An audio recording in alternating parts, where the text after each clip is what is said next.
채무는 무작정 다 넣으면 안 돼요. 왜냐면 인정을 못 받았을 경우에는 가산세가 함께 오기 때문입니다. 고인이 6월 30일 날 돌아가셨어요. 그러면 아무리 내가 이자를 훈합으로 주기로 했다 하더라도 6월 30일까지의 이자만 채무로 인정을 해준다 이겁니다. 우선 이놈의 보증 쓰지 마십시오. 잠깐 샛길로 빠졌는데요. 다시 돌아와서 원칙적으로 보증 채무는 나의 채무가 아니기 때문에 채무로 인정해주지 않습니다. 네, 안녕하세요. 믿음세무 이기영 세무사입니다. 전편에 이어서 이번에는 상속세 재산가액에서 공제 가능한 채무에 대해서 설명드리도록 하겠습니다. 전편을 못 보신 분들을 위해서 간략하게 소개해 드릴게요. 네, 전편에서 상속 재산에서 공제될 수 있는 공과금과 장례비용 그리고 채무에 대해서 설명을 드린다고 했고요.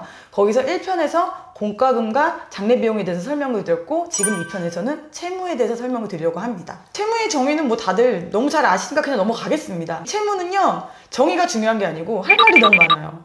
여기서 말하는 채무는 당연히 고인이 갚아야 할 부채고요. 이제 이 부채를 어디까지 인정해 주느냐인 겁니다. 사실 실무에서는요, 이 채무를 가지고 세무사와 굉장히 티키타카를 많이 합니다. 여기까지 인정해줘. 아니야, 여기까지는 인정해줄 수 없어. 이게 실무에서 굉장히 빈번하게 일어나고 있기 때문에 이 채무에 대한 정의를 미리 좀 잘 알아두셔서 나중에 이 채무로 인해서 상속세를 좀 감면을 받으시고 괜히 내가 정말 갚아야 할 채무에 속해 있는데 괜히 인정 못 받아서 상속세를 더 내는 그런 불합리함을 받지 않도록 꼭 그러셨으면 좋겠습니다. 이 채무는 무작정 다 넣으면 안 돼요. 왜냐면 인정을 못 받았을 경우에는 가산세가 함께 오기 때문입니다.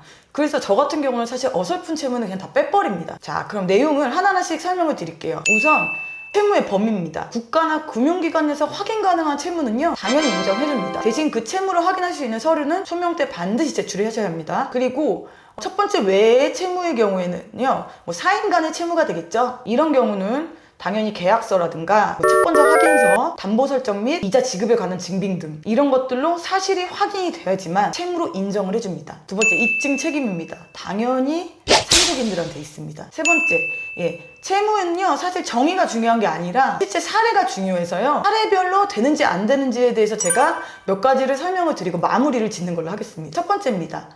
상속 개시일 현재 금전소비대차에 의한 피상속인의 채무에는 그 해당 채무에 관한 미지급 이자도 채무로 인정을 해줍니다. 당연한 겁니다. 다만 상속 개시일 이후에 이자는 인정 안 해줍니다. 예를 들어서 내가 이자를 훈합해, 그러니까 나는 고인이에요. 그러니까 고인이 이자를 훈합을 조건으로 채무를 빌렸어요. 1월 1일 날 1억을 빌리면서 10% 이자를 지급을 하되 12월 31일 날 이자와 원금은 일치상환하는 조건입니다. 고인이 6월 30일 날 돌아가셨어요. 그러면 아무리 내가 이자를 훈합으로 주기로 했다 하더라도 6월 30일까지의 이자만 채무로 인정을 해준다 이겁니다. 그럼 만약에 선납은 어떻게 될까요? 저도 아직 이 선납이자에 대해서는 다뤄보진 않았는데요. 이 선납이자에 대해서 중도상환 시에 이자의 탕감 여부에 따라 결정이 되지 않을까 생각이 듭니다. 두 번째입니다. 고인이 부담하고 있는 보증채무입니다. 말 그대로 우리 맨날 얘기하는 보증, 그 보증입니다. 우선 이놈의 보증 쓰지 마십시오. 잠깐 샛길로 빠졌는데요. 다시 돌아와서 원칙적으로 보증채무는 나의 채무가 아니기 때문에 채무로 인정해주지 않습니다. 왜냐하면 이 보증이라는 건요, 채무자는 따로 있는 거예요. 근데 이 채무자가 만약에 이 채무를 못 갚을 경우에 내가 갚겠다라고 보증을 서는 게 바로 보증채무라는 겁니다. 그러니 당연히 원칙은 내 채무가 아니에요. 그러니까 고인의 채무가 아니니까 상속재산가액에서 차감하는 채무가 될 수가 없는 겁니다. 근데 예외가 있죠. 내가 보증을 서준 그 채무인이 객관적인 사실로 인해서 파산이라든가 누가 봐도 얘는 못 갚아. 그래서 나한테 넘어올 수밖에 없어. 그런 경우엔 채무로 인정해줍니다. 당연히 입증 책임은 상속인에게 있습니다. 그렇지만 이런 경우에는 보증채무로 인정 안 받고 내가 그 채무를 책임 안 지는 게 제일 좋긴 하겠죠. 세 번째입니다. 보증채무와 좀 비슷한 연대채무입니다. 여러분, 보증채무와 연대채무의 차이를 아시나요? 보증채무는 앞서 말씀드린 대로 채무자가 따로 있는 거예요. 근데 내가 이 채무자가 돈을 못 갚으면 내가 대신 갚을게라는 걸로 보증을 서는 게 보증채무고요. 이 연대채무는요, 하나의 채무를 가지고 여러 명의 채무자가 있는 겁니다. 근데 그 중에 한 명이 그 채무를 완납을 하게 되면은 그 다른 채무자들도 그 채무를 갚을 의무가 다 소멸이 되는 거예요. 대신 이 갚아준 한 명의 채무자는 다른 채무자에게 구상권을 행사할 수가 있습니다. 그래서 원칙적으로는 구상권을 행사를 하기 때문에 내가 갚아야 할 부분만큼의 연대 채무만 채무에서 공제를 해줍니다. 근데 예외는 보증 채무와 마찬가지입니다. 이제 내 연대 채무자들이 도저히 갚을 능력이 안 돼.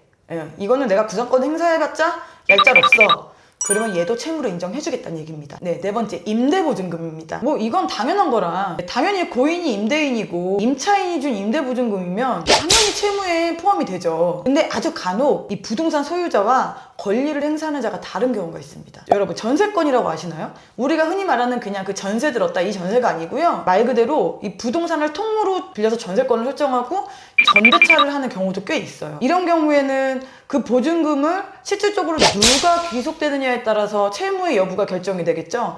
그래서 무턱대고 그 부동산 소유자가 내 고인이고 임대차 계약서를 써있다고 무조건 그걸로 채무를 공제를 하시면 안 됩니다. 재반 사정을 다 보셔야 돼요. 5번째입니다.